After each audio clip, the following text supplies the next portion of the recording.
حضرت عدی فرماتے ہیں کہ رسول اللہ صلی اللہ علیہ وسلم نے ان کے مسائل سن کے توجہ میری طرف فرما لی۔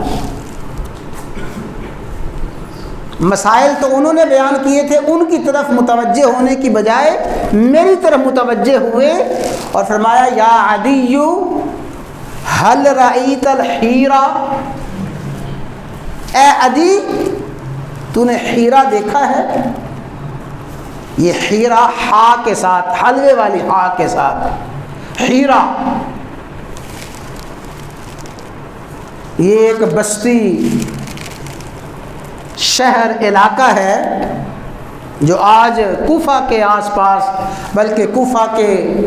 یوں سمجھ لیجیے نواحی علاقوں میں شمار ہوتا ہے، اور اس وقت حیرہ ایک بہت بڑی تجارتی منڈی کے طور پہ مشہور تھا، اور مکہ مکرمہ سے مدینہ منورہ سے اس کا بڑا فاصلہ تھا۔ تو آپ نے فرمایا اے عدی تو نے حیرہ دیکھا ہے، حیرہ شہر؟ یا رسول اللہ صلی اللہ علیہ وسلم میں نے دیکھا تو نہیں ہے، ولیکن انبئت عنہا، مجھے پتہ ہے کہ حیرہ شہر ہے، ایسا مشہور شہر ہے، بڑا دور کا سفر ہے، اس کے بارے میں میں جانتا ہوں، میں نے دیکھا نہیں ہے۔ تو رسول اللہ صلی اللہ علیہ وسلم نے فرمایا اے عدی اگر اللہ تعالیٰ تجھے زندگی دے تو اپنی زندگی ہی میں دیکھ لے گا، بڑی ہی قابل توجہ بات ہے، اے عدی تو اپنی زندگی میں دیکھے گا کہ ایک عورت حیرہ کے علاقے سے تنے تنہا چلے گی، زیورات سے لدی پھدی ہوئی، جوان عورت، خوبصورت عورت، مال و دولت زیورات سے لدی پھدی اونٹ کے کجاوے پہ بیٹھ کے تنے تنہا ہیرا سے چلے گی، اور آج کل کا سفر نہیں تھا، پیدل سفر، سواریوں کا سفر، ہفتوں کا سفر، مہینوں کا سفر کرتے ہوئے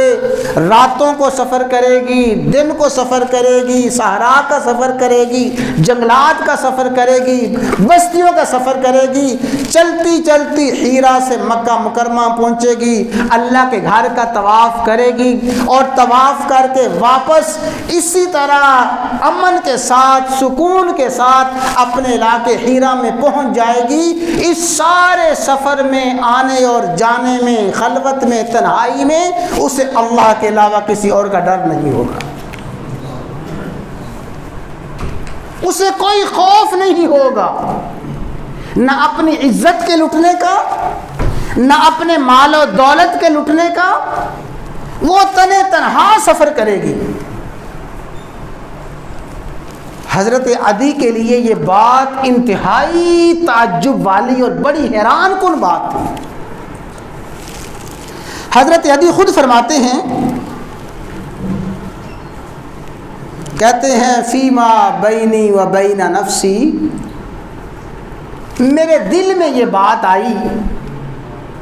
رسول اللہ صلی اللہ علیہ وسلم کی یہ بات سن کے میرے دل میں خیال آیا، لیکن میں نے اس خیال کا اظہار نہیں کیا، بلکہ اپنے دل ہی میں کہا کہ اگر حیرہ سے ایک عورت چلے گی، تنے تنہا چلے گی، اکیلی چلے گی، اور خوبصورت جوان عورت زیورات سے، مال و دولت سے لدی ہوئی چلے گی، چلتے چلتے جب ہمارے علاقے قبیلہ بنو طے میں آئے گی، این دعار طی، میرے قبیلہ بنو طے کے گنڈے کہاں پہ چلے جائیں گے؟ جو میرا قبیلہ بنو طے ہے، اس بنو طے کے دعار، ڈاکو، اس کے گنڈے، اس کے رازن، وہ کہاں چلے جائیں گے؟ چلو باقی علاقوں سے تو بچ بچا کے آ جائے گی، میرے قبیلہ بنو طے کے بدماشوں سے وہ عورت کیسے بچ سکے گی؟ یہ میں نے اپنے دل میں سوچا۔ ابھی یہ حیرانگی ختم نہیں ہوئی تھی، رسول اللہ صلی اللہ علیہ وسلم نے پھر فرمایا اے عدی اگر اللہ تعالیٰ تجھے زندگی دے تو دیکھے گا کہ کسریٰ کے خزانے اور کسریٰ کا ملک فتح ہو جائے گا، بڑی توجہ کے ساتھ بات سنیں، کسرا کا ملک فتح ہوگا، کسرا کے خزانے تمہارے قبضے میں آئیں گے، اور کسرا مغلوب ہو جائے گا، تم غالب ہو جاؤ گے۔ عدی فرماتے ہیں جب میں نے یہ سنا تو پہلی بات سن کے تو اس کا تعجب اپنے دل میں رکھا تھا، لیکن یہ بات اتنی تعجب والی تھی، میں نے فوراً کہا یا رسول اللہ، کسرا بن ہرمز،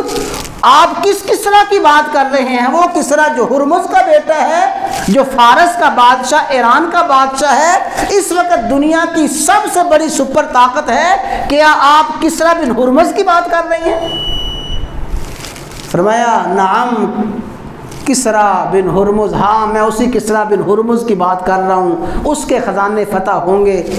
فرمایا عدی اگر اللہ تعالیٰ تجھے لمبی زندگی عطا فرمائے، اے عدی تو دیکھے گا وہ وقت آئے گا، تو دیکھے گا